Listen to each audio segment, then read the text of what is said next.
Good morning. Welcome to my Wednesday devotional. We are actually on Esther chapter 5, and we've got 10 chapters to go, so we're halfway there. I'm hoping that the timing will end for spring because it's, Purim and everything, but we'll see how it shakes out. Well, actually, this is November. We're halfway point, so maybe. All right, I hope you guys are doing well and you survived the time change. A couple days into it. Usually for me, it takes me about a full week. Right now, I'm okay. But because of the time change, I had to switch around all my lighting and everything like that. So it might look like I'm a little bit dark, but hopefully I'll get it figured out, lighting and whatnot. So anyway, okay, I hope you guys are doing well and staying warm wherever you are at. A little bit chilly here. We'll see. Okay, so we're on two important pieces here that I want to talk about. First of all, I definitely want to recap last week because there are two things I like about Esther that I have learned over the years because I've led this class in person before. And the big reason, I love Esther's my favorite female character, King David, I love king, queen stuff, royalty, but I really feel like we could all learn how to be a queen from this entire story. This has got everything. But there's two big takeaways for me personally. And the first one is right out of last week. So I'm going to go ahead and read it and recap with that one just to let you know where I'm at. Okay, verse 15, this is last week. Then Esther sent this reply to Mordecai.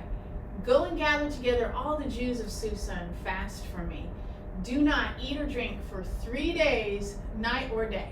My maids and I will do the same, and then, though it is against the law, I will go in to see the king. And if I must die, I must die. So Mordecai went away and did everything as Esther had ordered him to do. So 3 days she waited. That is so important to me. I really, a couple years ago, that really got my heart because as you know, I'm in PWAC, and I love PWAC. I've been in PWAC for 20 years now. I just had my 20-year anniversary. It's also been saved Christian for the last 20 years. I got saved through PWAC. But one of my favorite classes I took in PWAC, besides my own of leading Esther, is Keep It Shut. And it was, keeping your mouth shut. And really it's about slowing down, just taking your time, because nowadays, especially with like social media, and texting, messaging, whatever, it's so easy to just shoot off something and in the heat of the moment, and then as soon as you send it, just go, oh, wish I knew how to delete this. I think we've all done that because especially when you're feeling very emotional and stress is running high, and you just so regret doing that. And so I'm just blown away. Esther was 18 years old, and she had the self-control and the discipline, and more importantly, just the insight, the intuitiveness to know I need to take 3 days, because this was a big deal about scheduling the termination of the Jews. Over 1 million people. That's a big problem. And imagine if she'd done what people do today, was just shoot off something, open your mouth and run to the king and freak out. He would just be like, oh, you're hysterical, and blow her off or something. Or in this case, you're gonna die if you go to see the king. So that's really a big takeaway, and I just want to reiterate that point. I don't think I said that last week, so I want to just kind of remind everybody, take 3 days sometimes on a big decision, or a few hours, 3 hours, whatever. Take some time to breathe a little bit, get past the emotional, and then be composed and shoot off the say what you gotta say, say, I think there's a song, say what you gotta say. I don't know. All right, here is this week. So now we've made the turn. Remember, she's all worried about this. She's taken 3 days to figure out if she's gonna go see the king, knowing full well he could simply have her beheaded just for standing there at the wrong moment. Those are the days, okay? Not, in America right now, 2023, wouldn't happen, people got rights, blah, blah, blah. Not in those days. So now, here we go. Esther 5, verse 1 and 2. On the 3rd day of the fast, Esther put on her royal robes. She entered the inner court of the palace, just across from the king's hall.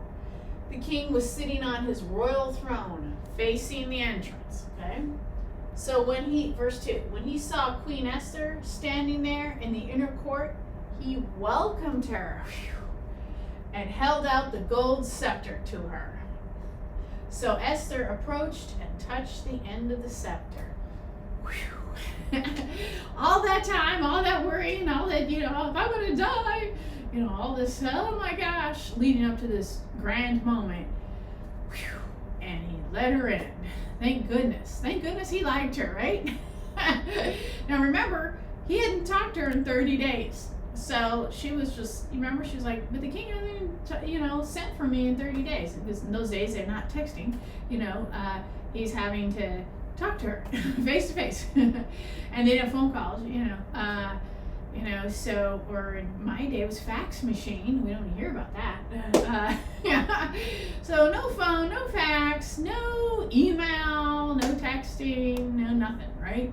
It's, he has to talk to her face to face, and he hadn't done that in 30 days. So here she was, going out into the hall where probably other men had gone. Remember, women don't get to be where the men are. So that's another thing. So here she was being a very incredibly courageous, strong woman, and praying to God, or it's implied, that it was all going to work out. And praise God, it did. Whew. Okay. So I don't want to give it the rest of the story away, so I'm going to let it hang right there. But at least we have one good part here going so far. So what is the king going to do now that he's held out the scepter and she's approached and she's touched the scepter? So that means they're a go, they're able to speak. What's going to happen next? And that's going to be my second thing, is going to be the takeaway. I'm really excited to share that with you. All right.